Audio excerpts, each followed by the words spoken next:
In this section, we'll look at the development of computers through the 1970s and the 1980s. Now, early computers developed during World War II, they used vacuum tubes. And a couple years after World War II, in 1947, a group of scientists working at Bell Laboratories invented the first point contact transistors. Now, like vacuum tubes, transistors amplified electrical current and could be used to switch on and off electrical currents. And more importantly, they were smaller, only about the size of a pill, more reliable, and they used less energy. So that really would encourage computers to grow. While transistors were important, it was in the early 1970s, in 1971, when two scientists at the one-year-old Intel Corporation, Stanley Maser and Ted Hoff, Maser to the left here and Hoff to the right, invented the first microprocessor, the Intel 4004, shown right here in the middle. Now, during the 1960s, there had been the invention of floppy disk, and that was a way to share data between computers. And they weren't really known as floppy disks during the 1960s, that was later. But these initial disks were quite large. They were 8 inches. And IBM began to market these large disks in 1971, the same year as the microprocessor was developed. Now, as time went on in the 70s, the disks were improved and they were shrunk to about 5.5 inches.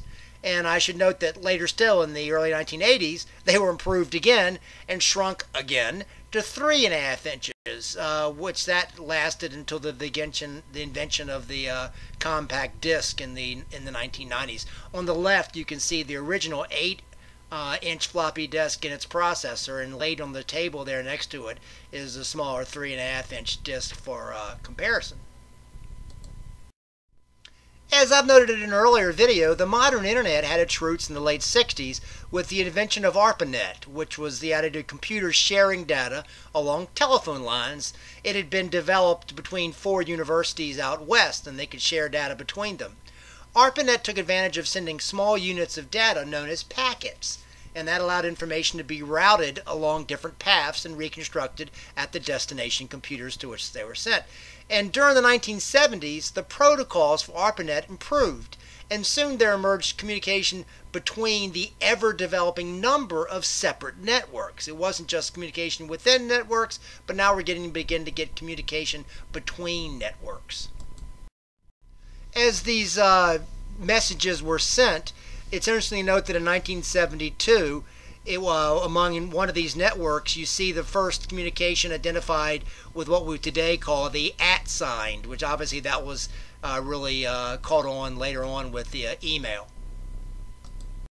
In 1973, Robert Metcalf, shown in the bottom right here, a guy who worked at the Xerox Corporation, developed Ethernet. And the Ethernet improved ARPANET's communications by avoiding the collision of data packets using cable wires. It was, more reliable, it lost less data, and was quicker. And so when you have Ethernet, you really got the ground laid in the 1970s for the World Wide Web of the 1990s. Between 1974 and 1977, you begin to see the first personal computers developed and marketed. There was the top left here, you see the Tandy Corporation's TRS-80, which was sold through Tandy Corporation's Radio Shack stores. On the top right, there was the IBM 5100. And while that we think of it as kind of large today, it was small enough that some consider it the first portable computer. The Altair 8800 down at the bottom right became the most popular early computer. It was more powerful. In 1975, Paul Allen, in the left in this picture, and a young Bill Gates, shown on the right, invented the BASIC programming language, which was simpler than the existing programming for computers, and they sold BASIC for use in the Altair 8800, which again helped make that the more popular computer. Gates and Allen were smart. They were also lucky to be here at the birth of the computer industry, but after they sold the BASIC programming language, they formed a company they called Microsoft to develop new computer software. And you can see the early employees of Microsoft listed here, all which I'm sure are multi-millionaires today. In 1976, Steve Jobs, shown here to the left, and Stephen Wozniak, shown on the right, started Apple Corporation when they created their first computer, which they called Apple I. It was the first computer with the single circuit board. In the early 1980s, as you know, Microsoft began licensing its first word processing program, which it called Microsoft Word. The original word processing, the idea of word processing, had been developed in the mid to late 1970s. But obviously Microsoft Word's going to become the most popular. In 1981, Microsoft licensed its MS-DOS programming language, a new programming language to IBM, and it was used for IBM's first PC computer, and this led to the expansion of both Microsoft and the IBM PC.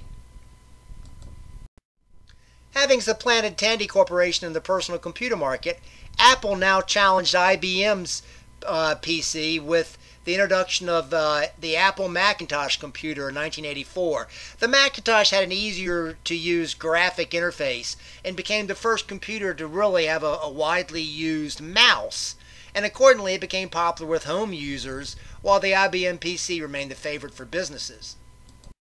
In 1985, Microsoft launched its first version of its Microsoft Windows program, which popularized an improved version of Apple's earlier graphic screen interface. But, it's going to continue to improve versions of this Windows program throughout the years. You can see here from left to right. In 1990, Microsoft began its first version of Microsoft Word for its Windows programs. This concludes the section on the development of computers in the 1970s and 1980s.